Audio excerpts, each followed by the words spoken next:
하나님도 평안하셨습니까? 하나님도 평안하셨나요? 오늘도 우리 찬양 받으신 하나님께 박수를 영광 올리겠습니다.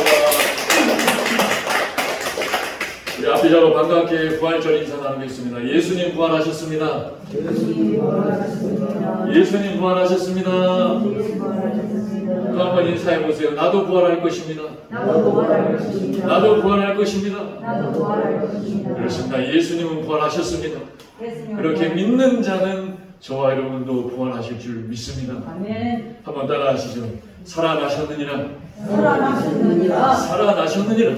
살아나셨느니라. 살아나셨느니라라는 제목으로 함께 은혜를 나누고자 합니다. 2차 세계대전이 끝난 즈음에 독일에는 수많은 전쟁꾼들이 끌려와서 포로 수용소에 갇혀 있었다고 합니다. 그들은 극심한 고통과 배고픔 가운데 힘겨운 시간을 보내고 있었어요. 그런데 무엇보다도 그들을 정말로 힘들게 했던 그것은 다름 아닌 절망이었다고 합니다. 언제까지 이 불행한 시간이 계속될 것인가? 내가 과연 살아서 나의 고향 땅을 밟을 수 있을까? 확신을 가질 수가 없었던 것이었습니다. 그런데 포로로 끌려온 포로 가운데 통신 전문가를 했던 포로가 한 명 끌려왔어요. 이 포로가 글쎄 여러분 몰래 부서진 라디오를 조립하기 시작해요. 그런데 다행히 이 라디오의 전파가 잡혀서 영국의 BBC 방송이 들려올 것이었습니다. 그 소식은 놀라운 소식이었습니다. 그것은 바로 연합군이 노르망디 상륙 작전을 성공하였다는 소식이었어요. 그래서 연합군이 승기를 잡고 지금 독일로 진군하고 오고 있다는 소식이었습니다. 이 소식에 이 포로는 기뻐서 어찌할 바를 모릅니다. 그래서 같이 있는 동료들에게 이 소식을 알립니다. 이 소식을 들은 포로 동료들도 듣고서 어찌할 바를 몰라요. 물론 포로 생활은 계속해야 했습니다. 그러나 어제와는 다른 이 소식 하나에 이들의 포로 생활은 전혀 다른 포로 생활이 되었다는 겁니다. 힘들었던 포로 생활이 힘들지 않습니다. 막막했던 삶이 막막하지 않아요. 그것은 바로 이들에게 새로운 소망의 소식이 들려왔기 때문이라는 이야기였습니다. 사랑하는 여러분, 그렇습니다. 오늘 이 부활절 예배가 마찬가지입니다. 오늘 이 예배를 통하여서 우리 주님의 부활하심의 그 은혜가 새로운 소망으로 들려주시는 저와 여러분이 될 수 있기를 바랍니다. 아멘. 이 소식처럼 오늘 본문의 말씀이 어찌 이렇게 똑같은지 몰라요. 예수님이 십자가에 달려 돌아가셨습니다. 그런데 안식일을 얼마 앞두고 돌아가셔서 급하게 장례를 치르게 됩니다. 그리고 안식 후 첫날 오늘 본문의 세 여인이 예수님의 시신에다가 바를 향품을 가지고 예수님 묻혀 계신 돌무덤으로 향하고 있었어요. 예수님 묻혀 계신 돌무덤을 향하였던 이 여인들의 발걸음은 한없이 무거웠을 것입니다. 왜 그렇습니까? 예수님은 너무나 안타깝게 돌아가셨기 때문에, 너무나 억울하게 돌아가셨기 때문에, 그리고 너무나 갑작스럽게 돌아가셨기 때문에 충격과 슬픔과 막막함에 사로잡혀 있었어요. 그런데 당장 이 여인들의 눈앞에 보이는 어려움, 예수님의 무덤을 덮고 있는 이 큰 돌을 어떻게 여자들의 힘으로 옮길 것인가? 그것이 눈앞에 놓여 있는 당장의 어려움이었습니다. 그런데 무덤에 갔더니 예수님의 무덤을 덮고 있는 돌, 그 큰 돌이 이렇게 옮겨져 있는 거예요. 그리고 무덤을 봤더니 무덤에 비어있는 것입니다. 그런데 그 비어있는 무덤에 한 청년이 앉아서 이 무덤을 찾아온 세 여인들에게 이렇게 말씀하십니다. 우리 6절 말씀 같이 한번 읽어봅니다. 6절입니다. 시작. 청년이 이르되 놀라지 말라. 너희가 십자가에 못 박히신 나사렛 예수를 찾는구나. 그가 살아나셨고 여기 계시지 아니하더라. 오라 그를 두었던 곳이구나. 아멘. 오늘 본문 말씀의 청년을 마태복음에서는 하나님이 보내신 천사라고 기록하고 있습니다. 그 천사가 얘기합니다. 그가 여기 계시지 않고 그가 말씀하시던 대로 살아나셨느니라. 와서 그가 누우셨던 곳을 보아라.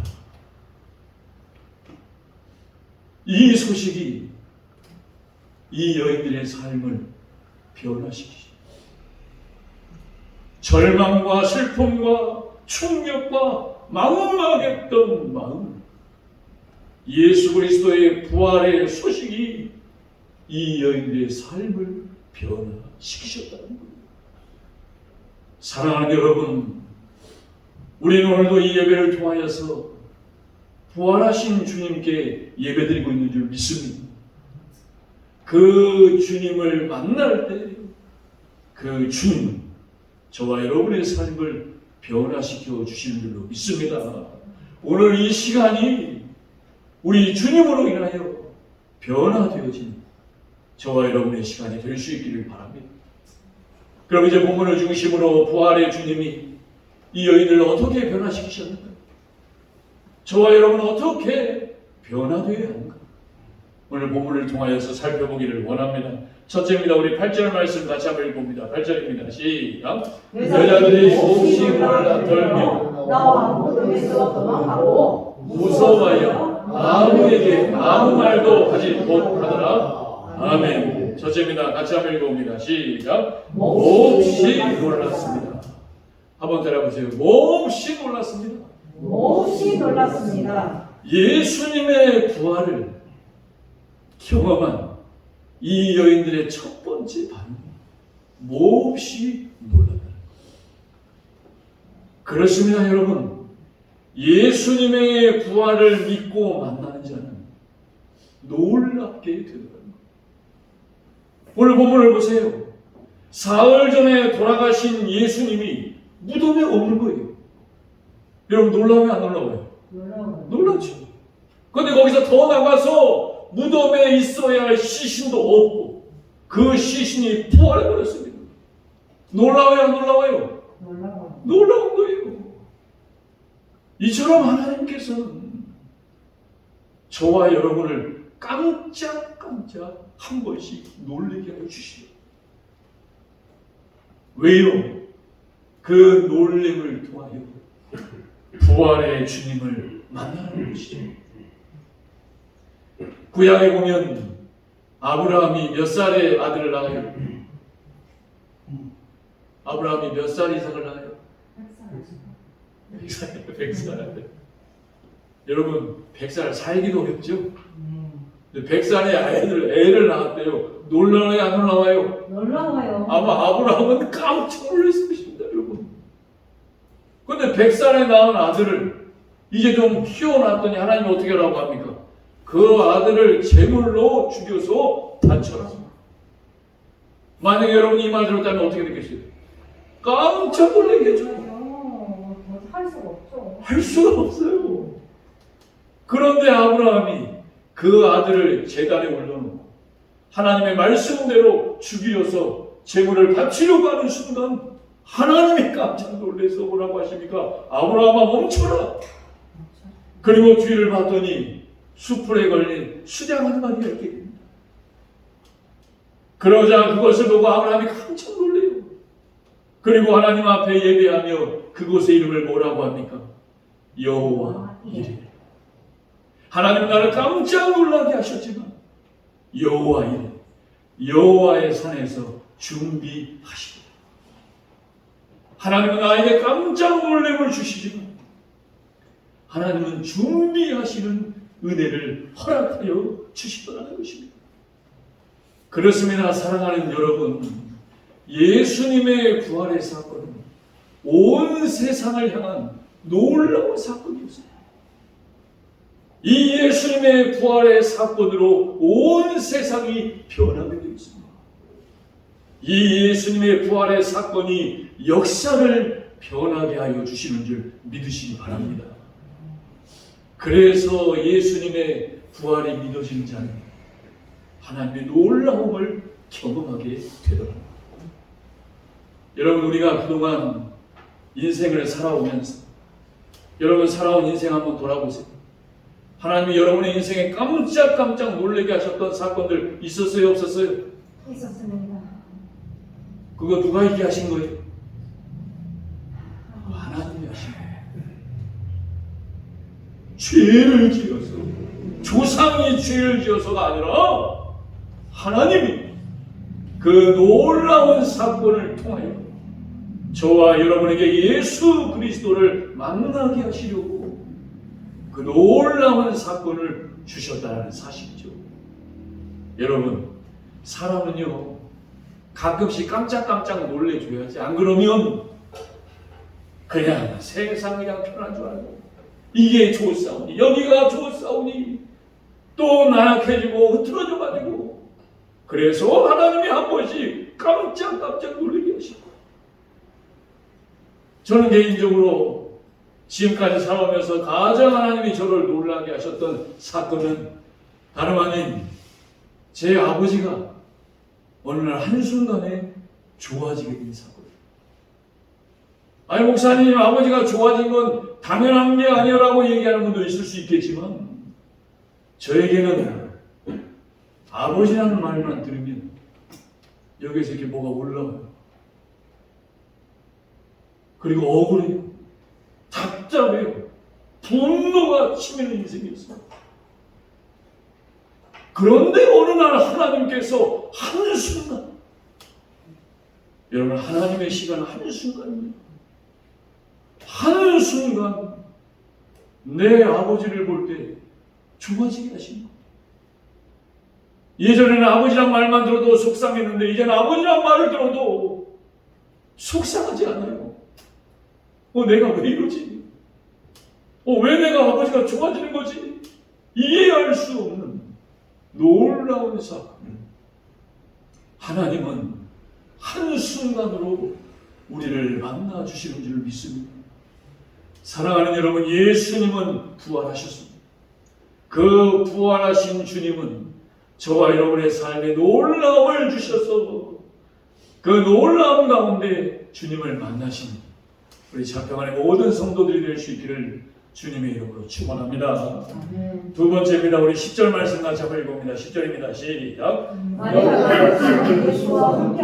사람들이 슬퍼하며 울고 있는 중에 이 일을 알리매 아멘. 두 번째입니다. 같이 한번 읽어봅니다. 시작. 기뻤습니다. 한번 기뻐해 보시기 바랍니다. 다시 한번 읽어보세요. 시작. 기뻤습니다. 예수님의 이 부활을 만나고 들은 자는 기뻤다는 거예요.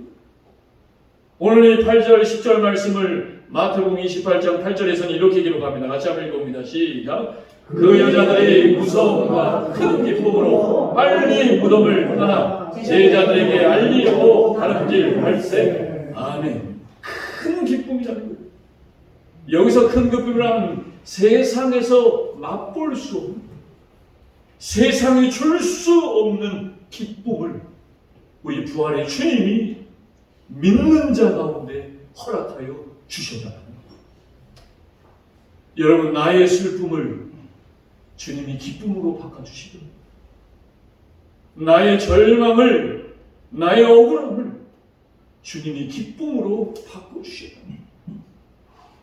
여러분, 우리가 세상 살아가며 슬픔이 없을 수가 있어요, 없어요? 우리가 이 세상 살아가다 보면 슬픔은 없을 수가 없어요. 항상 우리 곁에 내 뒤에 따라다닙니다. 그런데 부활의 주님을 만나면 그 슬픔을 기쁨으로 이깁니다. 이 말이 무슨 말입니까? 여기 봐보세요. 슬픔은 요만해요. 그런데 주님이 주신 기쁨이 이만하다는 거예요. 그러니까 이만한 슬픔을 이만한 기쁨으로 덮어버립니다. 이 기쁨이 바로 부활의 주님이 주시는 기쁨이에요. 여러분, 오늘 기쁘십니까? 아멘. 오늘 기쁘세요? 네.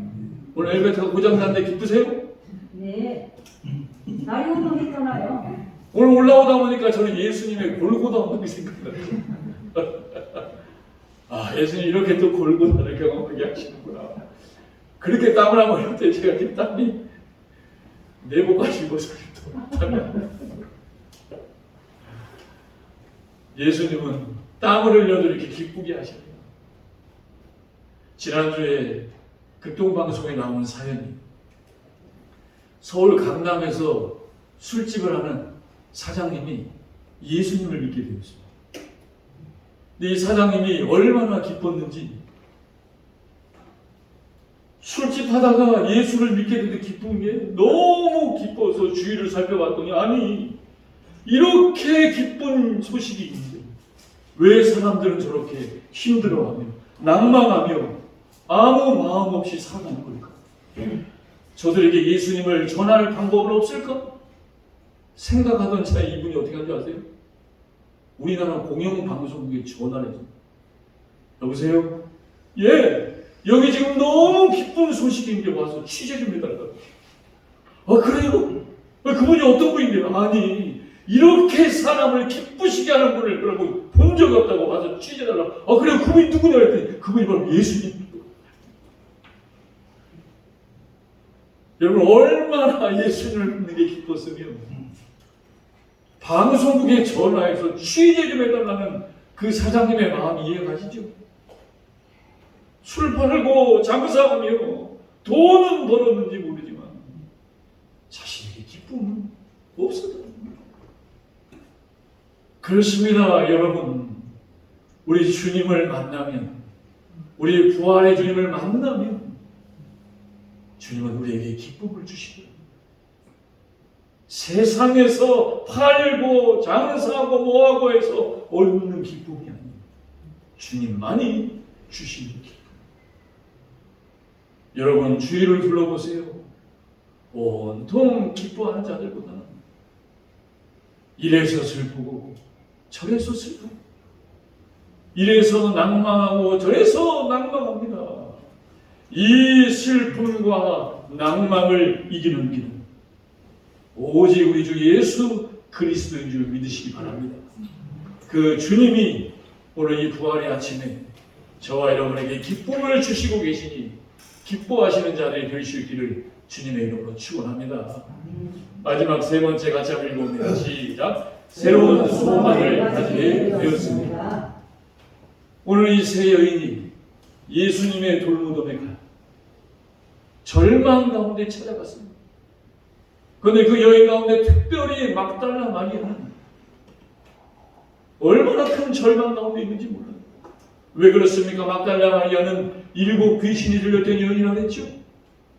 그리고 내려오는 전해져 오는 이야기에는 창기로 살았던 거죠. 귀신 들려있는 여인을 창기로 이용해. 그러니 얼마나 비참한 인생이었겠습니까? 그런데 주님이 돌아가셔버린 것. 절망 가운데 있는 것이죠. 그런데 그 절망 가운데 있는 이 막달라 마리아에게 천사가 뭐라고 합니까? 그가 여기 계시지 않고 그가 말씀하신 대로 살아나셨느니라. 와서 그가 누우셨던 곳을 보라. 이 소식이 막달라 마리아를 변화시킵니다. 그리고 주님 앞에 값비싼 평생 모았던 향유값을 깨뜨려요. 그리고 주님 십자가에 달려 들어가실 때 그 십자가 앞에까지 쫓아갑니다. 그리고 오늘 주님 무덤에 계신 그 빈 무덤까지 쫓아갑니다. 그런데 무엇보다도 더 중요한 건 이 막달라 마리아는 다시 만난 이 부활의 주님을 믿음과 동시에 이제는 그 주님을 다른 이들에게 전하는 자로서 살게 되었다. 여러분 여기까지 가셔야 됩니다. 나 혼자 믿고 끝나면 안 돼요. 내가 믿는 부활의 주님을 전하는 자가 되어야 하거든요. 제가 신대원 다닐 때 다 전도사님들이잖아요. 근데 저랑 친한 동생 전도사님이 아버지가 예수를 믿지 않는 나라에서 30년을 넘게 선교사로 계셨습니다. 그래서 그 나라에서는 이 선교사님이 아주 잘 유명한 훌륭하신 선교사님 30년을 넘게 선교하셨어요. 그런데 어느 날 이 아버지가 선교하시다 돌아가셨어요. 나중에 알고 봤더니 이 예수 믿지 않는 나라에서요, 이 선교사님을 죽이려고 사고로 위장해서 죽여. 그래서 온 학우들이 슬퍼했어요. 그리고 신대원을 졸업했는데 이 동생이 저에게 얘기하는 거예요. 형, 나 아버지 순교한 나라로 나도 이제 선교 가. 형, 나도 아버지 순교한 나라로 선교 갈 거야. 그래서 온 학우들이 울었습니다. 제가 물어봤어요. 명섭아, 이름이 명섭이. 명섭아, 너 안 무섭냐? 너 정말 무섭지 않냐? 너 겁 안 나냐? 그랬더니 이 동생이 저에게 눈물이 글썽거리면서 웃으면서 이렇게 얘기합니다. 형, 소망 중에 즐거워하라고 했어. 소망 중에 즐거워하라고 했어. 그 말씀이 어떤 말씀이냐면 로마서 12장 12절 제가 매일 외우고 있었던 말씀입니다. 소망 중에 즐거워하라.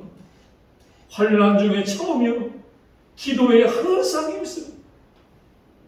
그 말씀을 제가 항상 외우고 있었는데 이 동생이 형, 소망 중에 즐거워.